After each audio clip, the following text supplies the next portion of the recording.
Thanks so much for having me. This is not mine. This is an Airbnb's bad taste, but that's okay. We all make our compromises. um, a handful of you might remember me. I was there. I was at Shy Hackman at the very beginning. Um, I kept bugging Derek in 2012 that we should make a group like this. And he was like, no, we already have a group. And he was wrong and I was right. And that's all that matters. But I left in 2014. So you may not have seen me around, but I'm, yeah, but Everything you said is true. All right, I'll go away now.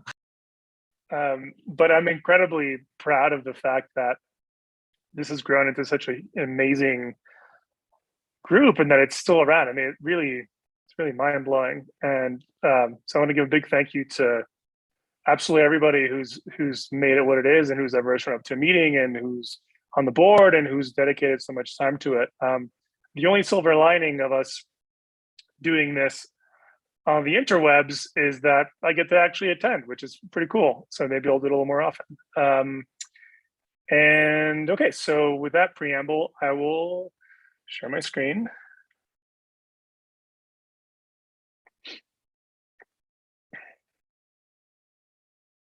Okay. So I used to be very involved in civic tech, and then I took maybe like a 5-year break from activism to work on some personal stuff. And then last year, so I used to be a climate activist in college, and when the cap and trade bill went down in flames in 2009, some of you might remember it, I got a little depressed, and I said, I kind of put my head in the sand and decided to work on nicer city stuff. So that's actually how I got involved in civic tech to begin with. And but I always knew I would have to come back to it because it's certainly, climate change certainly hasn't forgotten about us. And I also decided I wanted to have children last year, and I just know that in about 2035, my kid's going to look at me and be like, what'd you do? How did this happen? And what did you do about it? And I guess I wanted to have a solid answer to that. So I ended up creating a nonprofit called Friends of Columbia Solar. Because during the pandemic, I moved to upstate New York. I used to live in Brooklyn. And the first time I went to the farmer's market, there were some very passionate looking people who were like, have you heard of the solar farm that's coming to town? And I was like, solar farm? No, that's awesome. That's so great to hear. And they're like, no, it's terrible. It's going to ruin the town. It's going to destroy our property values and pollute the earth, which seemed a little strange to me. So I started investigating it, and it turns out, yeah, there's a fairly large solar farm coming to this rural part of the Hudson Valley, and a lot of people are against it, and almost all of them are on the left and say they support climate action. So this might be a little reminiscent to the housing affordability issue, right? Where everyone wants affordable housing, just I don't want an apartment on my block. And I was hoping that there would be other residents of this town that would agree with me that, we need to build, as you'll see, hundreds of these large solar farms, and that we might make a solar YIMBY group, yes, in my backyard, to support it. And fast forward to a year later, we have about 30 members and are an actual nonprofit and the whole thing. So that's the background of why I'm even talking about this. But this is going to be not so much the story of my group and more just what is happening in New York State with fighting climate change, because very big things are happening, and very big things will be happening in Illinois very soon. And then what does it actually look like to decarbonize a state like New York, and hopefully by extension, something we can get in the hack portion of the evening is how to potentially understand how to decarbonize any state, and kind of how to automatically reproduce this deck for any state. So I'll get to that in a bit. But first, as most of you know, we need real climate legislation. So basically passing some laws that let us completely decarbonize the world economy. In the US, it's been very elusive. And you might know that Biden is currently trying to pass this now through Build Back Better. It's not going super well. But the good news is that New York State basically already did this a few years ago. There's a law called the Climate Leadership and Community Protection Act, or Climate Act for short, that was passed in 2019. And it, by law, commits New York to net zero emissions by 2050. So completely slashing the emissions. I mean, we can leave some in the air, but we have to pull them out, pull out the same amount. That's what net zero means. And that's basically what the whole world needs to do to standard 2 degrees of warming. So this is basically every state and every country needs to pass something like this. Okay, so what does it actually look like to get to net zero? This is the greenhouse gas pollution in New York State as of 2016. It's 200 million metric tons of CO2 equivalent. That's a big meaningless number. The actual number doesn't matter. What matters is noting that it's CO2 equivalent, which means this is not just CO2, it also factors in methane and all those other smaller but very potent greenhouse gases. And what we really want to do is to get from this to this. Basically, totally eliminate the greenhouse gases that are emitted in New York State by 2050. And a place to start is to clean up the electricity in the state. And this is actually part of the law as well. By law, we have to hit 100% clean electricity by 2040, which is only 18 years away. By the way, if I sound kind of hoarse, I think I'm losing my voice. So that's why. It's not because I picked up smoking in the 7 years that I've been out from Chicago. Okay, so let's start by cleaning our electricity. New York currently produces 140,000 gigawatt hours of power. Again, big meaningless number. What matters is where this power comes from. So about 29% of it comes from nuclear power plants. 23% comes from hydro, from dams. A pitiful 5% comes from wind and solar, and we'll be talking a lot about wind and solar. And the remainder comes almost exclusively from natural gas. So this is the dirty stuff that we need to get rid of. And I think it's important to note, though, that it is natural gas, not coal. Natural gas is significantly less polluting than coal. And this is a place where Illinois is quite different. So Illinois also has a bunch of nuclear, but almost all the dirty stuff is coal. Okay, so we need to get rid of the dirty stuff. So what does it look like to do that? It means we go from this picture to this picture. So we basically just massively scaled up wind and solar, roughly 50-50, and that allowed us to shut down all of the natural gas plants in New York. You might be wondering, okay, well, like, why not build more dams? The reason is most of the good rivers have already been dammed in New York. You might also be wondering, you might also be a nuclear fan. You might be like, well, why don't we just build more nuclear? It's probably the safest form of energy there is. The problem is that it's extremely controversial still. So there's not a lot of political support for it. And the American nuclear industry is a little bit dead. Like there's only been one nuclear power plant built in the last 30 years, to my knowledge. And it's quite expensive. So I'm not going to get into a whole debate about nuclear, but the point is that it's not in the cards, at least for now, at least in New York. Okay, and you might also be wondering, like, oh, well, isn't there like other stuff like biomass or geothermal? All the other renewable energy sources are pretty geographically specific. Like you need to have the right kind of land or whatever to do geothermal. And so least in New York, they're mostly planning wind and solar because it's kind of, they're the most scalable, and also they've gotten insanely cheap in the last decade. Okay, so that was a long-winded way of saying that, you know, we just need to shut down all the natural gas plants, we build a bunch of wind and solar, and boom, 100% clean power.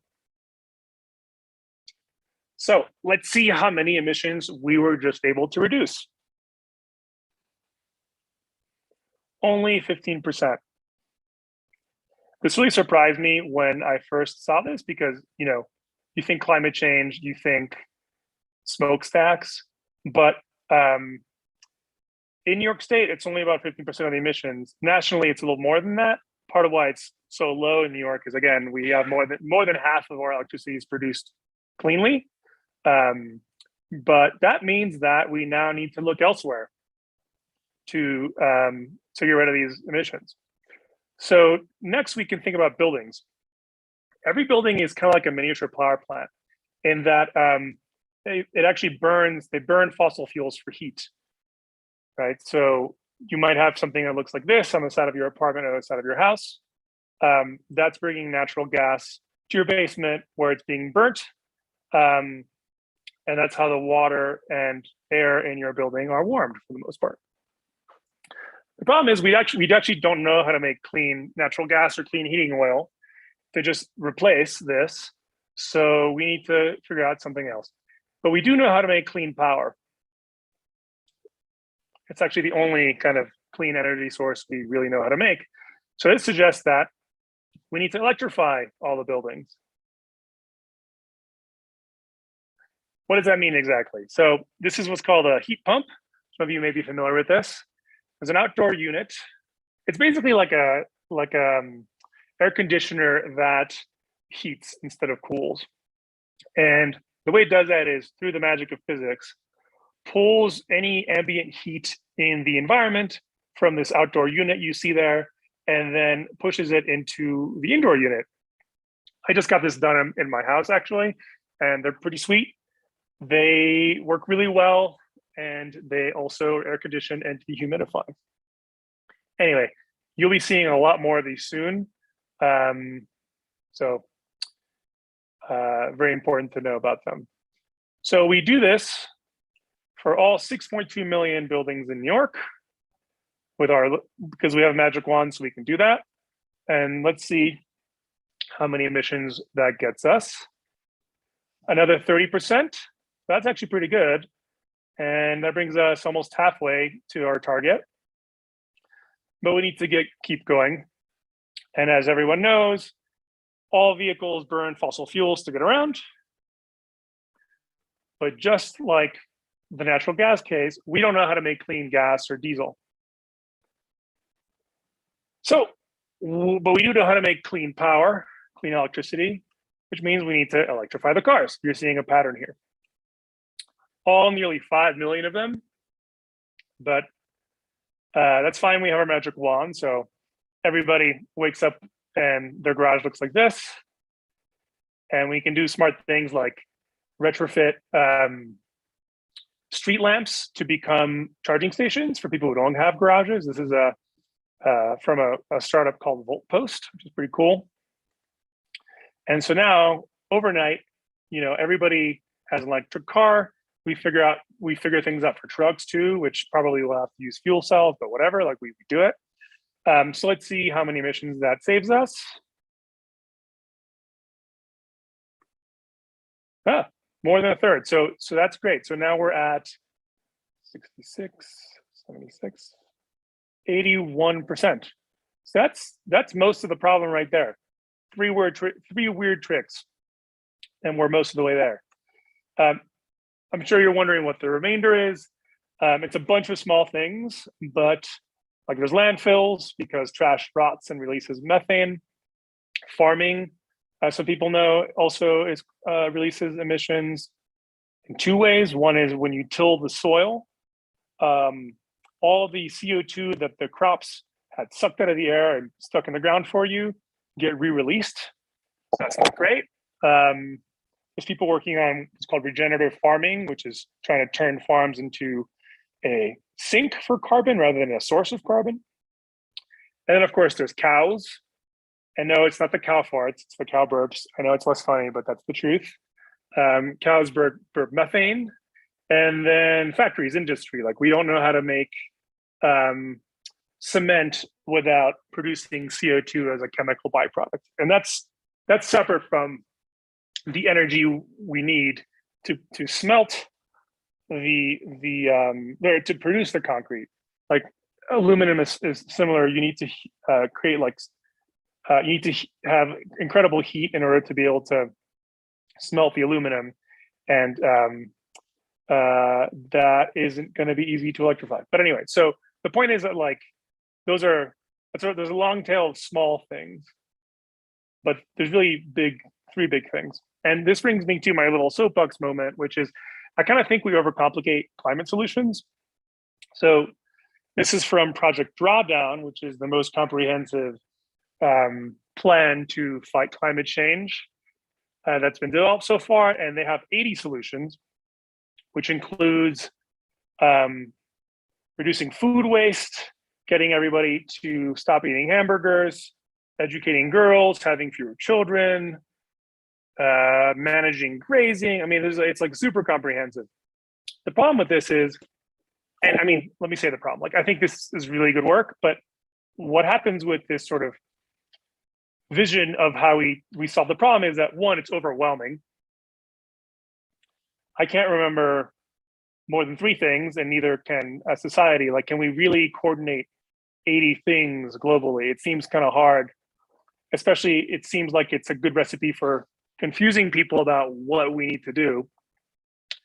And then the other thing is, like, too many things have to go right simultaneously. Like, you have to solve food waste and prevent all deforestation and. It's like any one of those would be a major win, but they all have to happen simultaneously, which is kind of overwhelming. So when it comes to solving the climate crisis, the way I think about it for industrialized countries is there's one main thing, which is clean electrification. And then there's everything else. Because clean electrification really solves, again, like 80% of the problem. And it involves just 2 things: cleaning up electricity and electrifying everything. And you may not have heard the climate challenge described in this way. I find it very empowering because it makes things seem, I don't know, more concrete and more and simpler. Like, we just have to shut down all the natural gas plants. Okay, cool. Like, how many are they? We can count them. We have to swap out all the cars. Okay, how many of those are there? We can count those, and so on. There's a little bit of a wrinkle here, though, which is what happens when you electrify everything. You need more power, obviously, because you're not burning fossil fuels for energy. Now you are producing that energy clearly in the form of electricity and powering everything with electricity. So let's see, this is, as a reminder, this is how much electricity is currently produced in New York State and where it comes from. And when we electrify every car, every vehicle, we need this much more power. And then when we electrify all the building heating, we need this much more power. So that's more than twice as much power as we're currently producing, which is pretty crazy. And we need to do it all cleanly, because if we do it with natural gas, like, if we have all this extra demand now we need to meet. So if we do it by just building a bunch more natural gas plants, then all those emissions we got rid of, we regain, like, we end up getting a bunch of pollution back.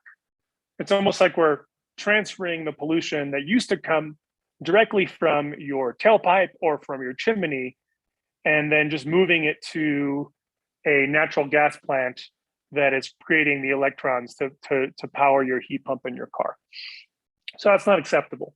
We have to do it all cleanly, which means a ton of wind and solar, actually. It's this much, and we're currently here in New York. So that's like what? Like what you see at the bottom is how much clean power is currently produced. And we need to more than triple that in the next 2 decades.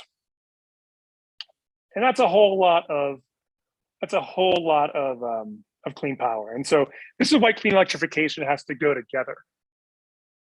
You can't get rid of most of the emissions if you don't electrify everything. But you also need to clean all the power, and that gets very difficult once you electrify everything, because it just means you have a bunch of new clean power to produce. So clean electrification, they both go together. I'm going to focus on what does it actually look like to deploy this many solar panels here, because I've been, it's like some huge amount of power. It's like whatever, like it's more. We need to produce more power from solar alone than we currently produce in New York, like total, right? So that's going to be a ton of solar panels that have to go somewhere. I haven't done this presentation for wind yet, so I'm going to focus on solar. So, all right, so how much solar is this really? Works out to 300 square miles if you do one big solar panel. So that would basically cover all of New York City. That's the yellow square you see there. That's 300 square miles. But of course, we don't want to plunge the Big Apple into eternal darkness. It's not nice and it's not practical. So we need to break up this one big solar panel and spread it around the whole state. So let's do that. Where do we put it then? Well, if you talk to folks in rural areas, which is where a lot of solar farms are starting to go, they'll say, hey, please don't use the farmland. Please don't ruin my view. There's plenty of places for these things to go. Like there's plenty of brownfields and like landfills out there. Just use the land that's already been developed. So, okay, let's do that. Let's cover, and then you can also say, okay, like cover all the parking lots because it's empty space and it'll shade the cars in the summer. So that's cool. So let's do that. Let's cover every usable brownfield in the state and every parking lot. That gets us 20% of the solar panels we need, or about 59 square miles. And this often surprises people, but it just goes to show you that our intuitions for how much clean energy we need to produce are way off, because most people simply haven't grasped the fact yet that we need to electrify everything, and that creates a shit ton of power we need to produce. And I mean, I'm not blaming anyone. I had no idea until I started looking at these numbers myself, but it's just as you start having these conversations, what you tend to hear is like, oh, just put it somewhere else. So what I'm trying to do now is put it anywhere but in rural areas, and we'll see how far we get. Okay, so that's like parking lots and brownfields. You might also hear that just why don't you just cover all the buildings with it? That reduces people's electricity bills. It decentralizes power. Maybe it makes things more resilient, because when the grid goes down, people might still have some power. So there's a lot of good reasons to do this. So let's do that. Let's cover, and what you will also hear is that, like, in New York State, most of the dirty electricity from the natural gas plants is actually produced downstate to power the New York metro area. And most of the clean power is produced upstate by dams and nuclear. And so, like, the more cynical people might say, well, it's New York City's problem, so let them fix it. Let them just cover all their buildings with solar panels. I've even heard people say they should cover Central Park in solar panels. Well, we're not going to do that, but just to give you a feel for the kind of rural-urban divide over this. But okay, let's embrace that challenge. We're going to cover every building in New York State, in New York City, in solar panels. Every usable rooftop, which is about half of them. So now, like, every block in New York looks something like this. Let's go further. Let's cover all the suburbs, all the big box stores, even like some farms in rural areas. And what have we just accomplished? We have covered the entire built environment of New York State in solar panels, which is what you see in red here. And that better have created some power for us, because otherwise we're in trouble. So let's see how many panels that gives us. 62% of what we need. So that's pretty good, actually. And that brings us to 82%. So we've already built most of the solar panels we're going to need. But we got to keep going. And by the way, this is not particularly realistic, because it would require convincing 2 to 3 million individual property owners to pay tens of thousands of dollars to put panels on their roof. And like, even if solar panels get a lot cheaper and the government creates really cheap loans, et cetera, that's just a lot of individual household decisions that have to happen in the next 20, 30 years. So I just don't see this happening. And that's why we need to turn to solar farms, which I come to next. So, oh, and it also requires a simultaneous move to the famous smart grid everywhere, because the grid is made for one directional power flow. So you hook up a natural gas plant or whatever to those big transmission lines, to the big wires you'll see in the countryside. And then eventually it goes to the distribution lines, which are the power lines you'll see on the street. And then it plugs into your house. And all that infrastructure was designed to have electrons go in one direction. But if everybody's got a solar panel on their roof, then everybody's also producing locally in these local grids, and things start to get complicated. So it's not just everybody forking over the money to put some solar panels on the roof. You'd also have to overhaul like the entire grid. And this is a good idea anyway, but I just don't want to kind of make the problem harder than it needs to be. We need dumb, cheap solutions, because the scale of change is absolutely massive. But the sort of rhetorical device of this presentation is, we're trying to keep solar farms out of rural areas because it's what's been controversial. So let's assume we can do this, right? We've already used our magic wand a couple of times. We'll use it again. We've absolutely blanketed New York State in solar panels. So we need to find some room for these 52 square miles. And really, there's nowhere else left for them to go but rural areas. Like, we've already covered the whole built environment. Okay, so we need to do solar farms. So how many are we talking about? Well, let's build them and find out. This is a map of the solar farm that is being planned for my town.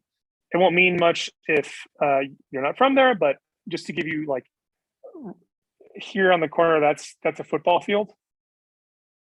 And the yellow bits that you see, those are where the panels will go. So it's like, I don't know, 15, 20 football fields, maybe more, 30. This works out to 60 megawatts.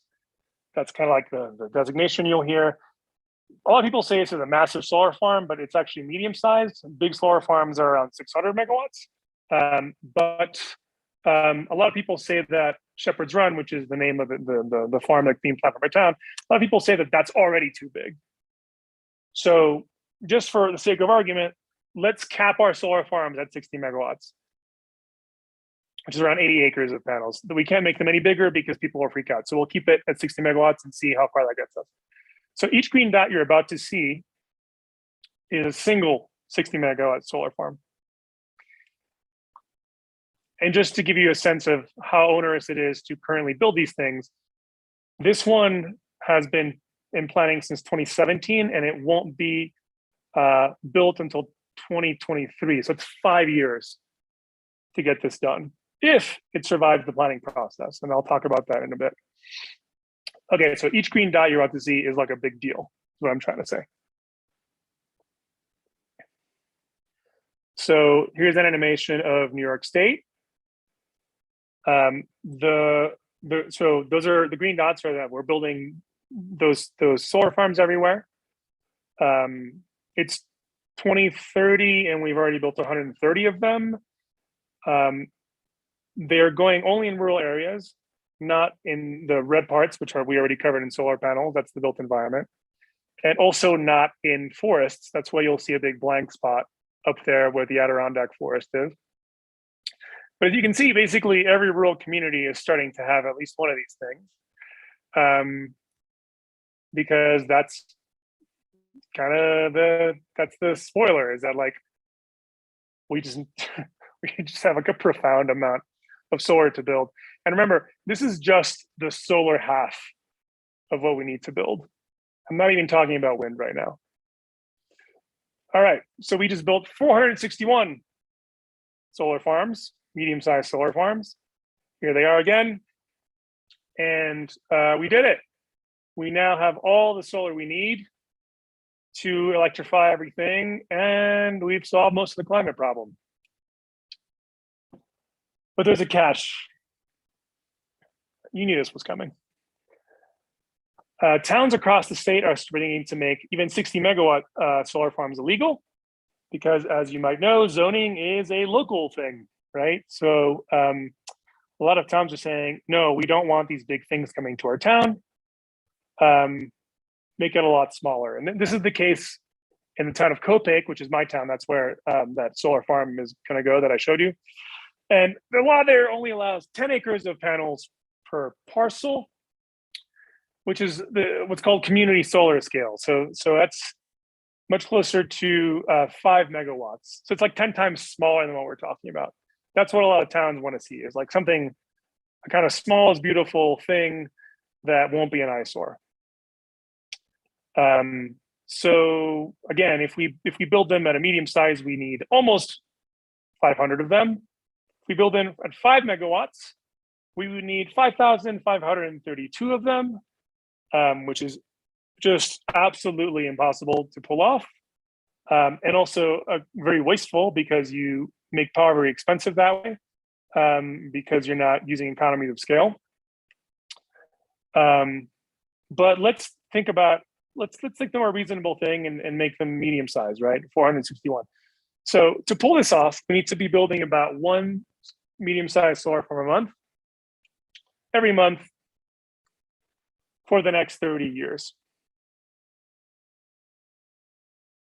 I'll let that sink in. That's what the animation was showing you. Okay, so is New York on pace to do that? Well, this is how many solar farms we need. This is how many were approved since 2015. Only 6. And this is how many were built so far, 0. None of them have broken ground yet. So let's think about that. We're approving around 1 solar farm a year. We need to build one a month, which means we need to go 10 times faster with the approvals than we currently are. So are we on pace? Not even close. And by the way, what this tells me is we probably need to make most of the solar farms bigger than 60 megawatts. Because if we make them more like 600 megawatts, then we only need to build like 40 of them. And that's way more doable.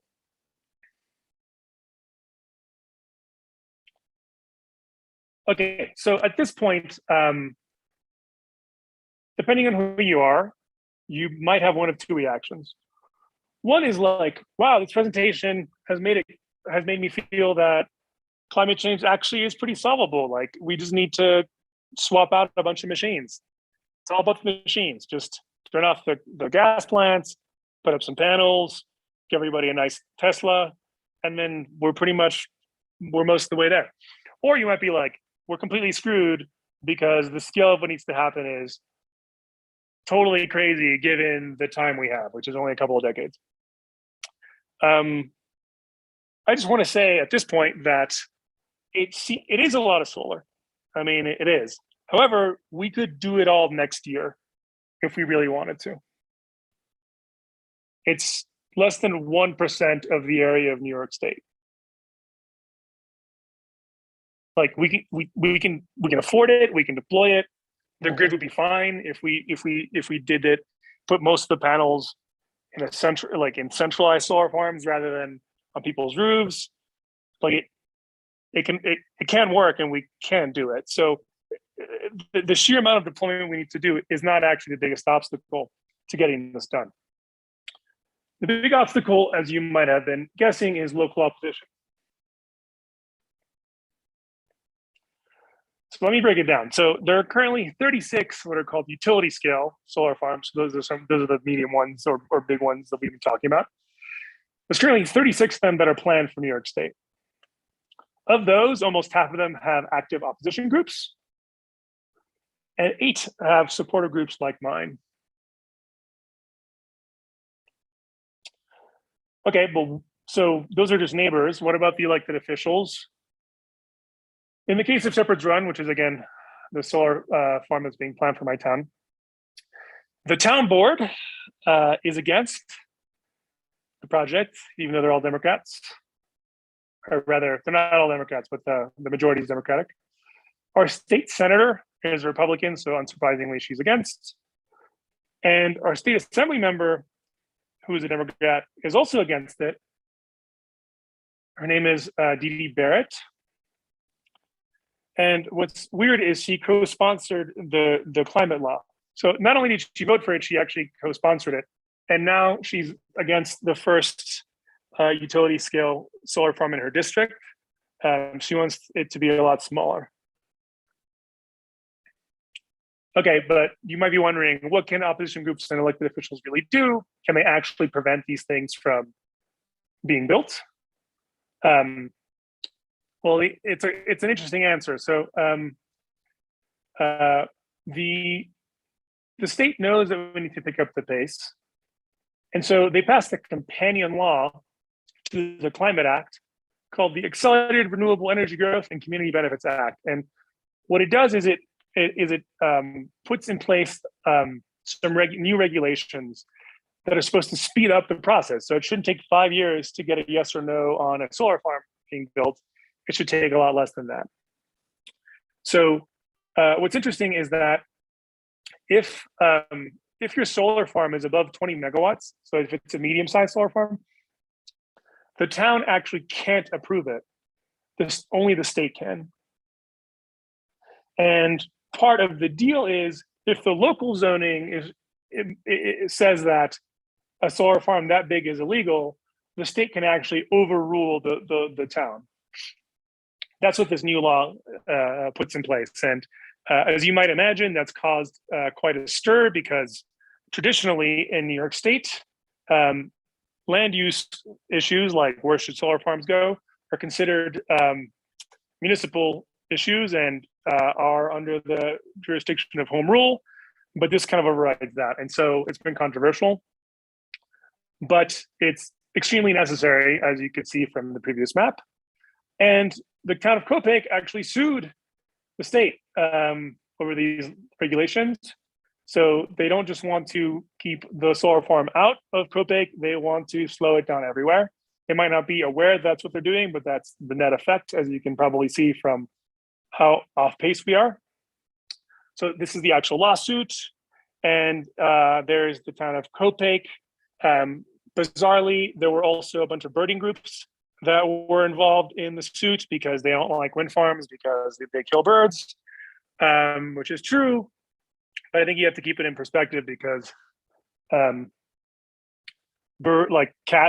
cats kill something like 1,000 times more birds a year. And if you really care about birds, 2/3 of the bird species in North America are predicted to be extinct by the end of the century. So we got to have like a lot of wind power. Yeah, so that's the current story. The judge actually ruled against the plaintiffs here, and they're currently appealing it. So far the rules are safe, which means that projects are finally starting to get approved a little faster, but it's still not fast enough. So that's the current state of things. And I hope this gives you a sense for what the politics of fighting climate change actually look like once you pass the big law. Because up till now, it's been like, are we going to pass the big law?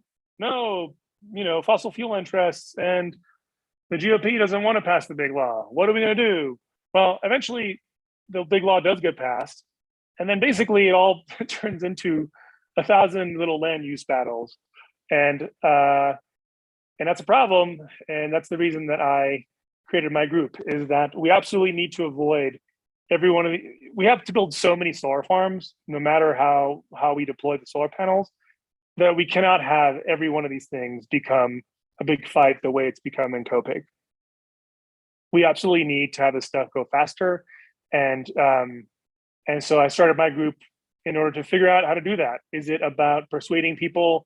Is it about changing laws so that rather than the market deciding where these things go and overruling local towns, maybe we do a central plan that towns agree on, or maybe we promote co-ops for wind and solar farms so that local communities own a part of them and actually get paid. I don't know, but it's a problem we need to solve.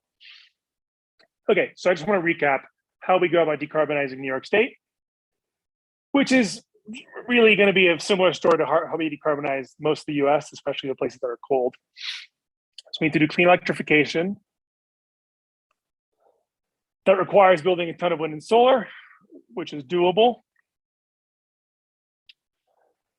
Kind of a minor point, but big dumb solar is probably better than small and smart solar, because the problem is already massive. So let's not make it more complicated. Again, I'm not saying let's not do smart grid. I'm not saying let's not have rooftop solar, but I hope I've shown you that like that's a pretty hard nut to crack, and that we should probably do the big dumb stuff first, or at least aggressively. The biggest obstacles are basically NIMBYs, at least to the siting of wind and solar farms. And yeah, that's the talk.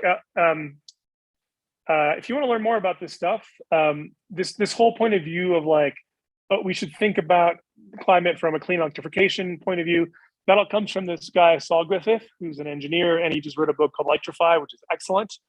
It'll make you feel better about climate change, I promise. And then the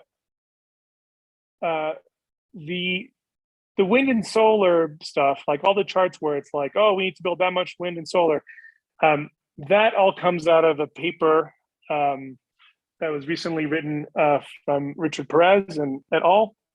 And it's pretty mind-blowing. What they basically say is that we can create all the clean energy we need with wind and solar alone, if we do what's called overbuilding it. So as you probably know, part of the problem with wind and solar is that the sun doesn't always shine and the wind doesn't always blow. So what happens if you have a dark, or what happens when it's the night and there's no wind blowing? Like, do we just totally run out of power? That's not acceptable. So what do we do about that?